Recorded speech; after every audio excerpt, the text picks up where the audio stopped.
agora, se o paciente se contaminar com HIV, se o paciente tiver estreptococcia, por exemplo, tem uma faringoamidalite, esse paciente ele tem uma chance maior de desenvolver a psoríase também logo depois desses eventos. Alterações metabólicas ou endócrinas também podem facilitar o desenvolvimento da psoríase. Quais seriam elas? Diabetes, tireoidopatias e hipocalcemia. Outro fator muito importante é o estresse emocional. O estresse emocional é assim, o paciente abre o quadro de psoríase. Quando a gente vai perguntar para esse paciente se ele está passando por algum momento mais tenso, né? Uma carga emocional maior, geralmente eles falam que sim. Então, o estresse emocional é um estresse, não é um estresse do dia a dia, por exemplo, eu tenho TI para fazer, depois eu vou ter T1 e aí eu estou muito estressado. Não é isso, tá? É um estresse mais intenso, assim, quando alguém perde um ente querido, um divórcio, perda de emprego, então é um estresse mais intenso que está relacionado com o desenvolvimento de psoríase. Além disso, o estresse emocional ele é muito importante com relação ao curso da doença. Então, alguns pacientes com diagnóstico já de psoríase em tratamento vêm respondendo muito bem, mas de repente param de responder a terapia. E aí a gente pede para perguntar para esses pacientes, eles falam assim, olha, eu estou muito estressado, passando por problemas graves e tudo mais. E aí os pacientes eles costumam agravar muito da psoríase nesses momentos. Então, os fatores emocionais, o estresse emocional, tanto eles podem desencadear a doença, o paciente abrir o quadro da doença, como também podem exacerbar as crises, né, de psoríase quando ele já tem um diagnóstico prévio.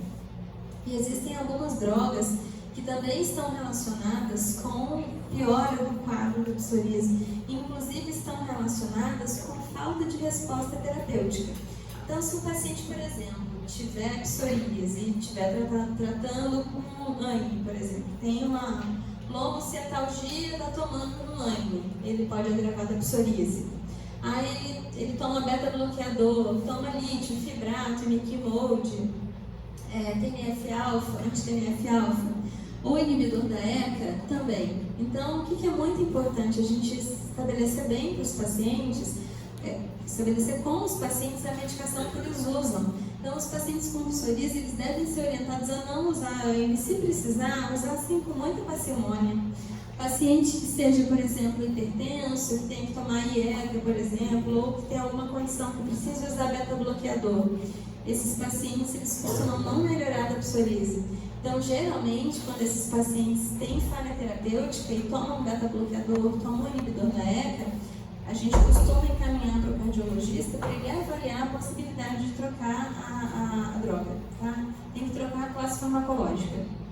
O inibidor da ECA e beta-bloqueador e ANIs também, né? Fibrato também, na verdade, algumas drogas são muito frequentes e esses pacientes deveriam evitar o uso dessas drogas, a ponto de realmente eles não melhorarem de forma satisfatória ou de não melhorarem de forma nenhuma com o tratamento. Eles falam que usam os medicamentos de forma correta, regularmente, mas não respondem. Eles tendem a só piorar ou eles podem causar? Não, eles não podem causar. Eles geralmente pioram e induzem a uma falha terapêutica. Tá? Então, as crises podem vir mais graves e também o paciente deixa de responder de forma satisfatória ou não responde de forma nenhuma. Outra classe são os antimaláricos também, que eles também devem ser tratados em pacientes que têm psoríase.